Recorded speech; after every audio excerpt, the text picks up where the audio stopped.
Guys, আসসালামু আলাইকুম। আপনারা সবাই কেমন আছেন? আশা করি আপনারা সবাই ভালো আছেন। আজকে দুপুরে আমি কি রান্না করব সেই ভিডিও আপনাদের সাথে শেয়ার করব। চলেন দেখতে থাকি আজকে দুপুরে আমি কি রান্না করব। আজকে দুপুরে আমি এই সজনে পাতা ভাজি করব। এই সজনে পাতা প্রথমে কুচি কুচি করে কেটে নিয়েছি। চুলায় কড়াই বসিয়ে দিব। কেটে রাখা সজনে পাতাগুলো দিয়ে দিব।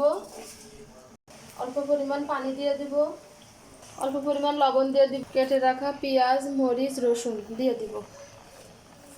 সুন্দরভাবে এটা নাড়া দিয়ে দিব। একটা ঢাকনা দিয়ে ঢেকে দিব। ঢাকনাটা উঁচু করব, করে আর অল্প একটু নাড়া দিয়ে দিব। ঢাকনা দিয়ে ঢেকে দিব। ঢাকনাটা উঁচু করব, সজনে পাতাটা নাড়া দিব। সজনে পাতা সিদ্ধ হয়ে গেছে, এটা নামিয়ে নিব। একটা কড়াই বসিয়ে দিব। কড়াইতে তেল দিয়ে দিব। কুচোয় রাখা পেঁয়াজ রসুন দিয়ে দিব।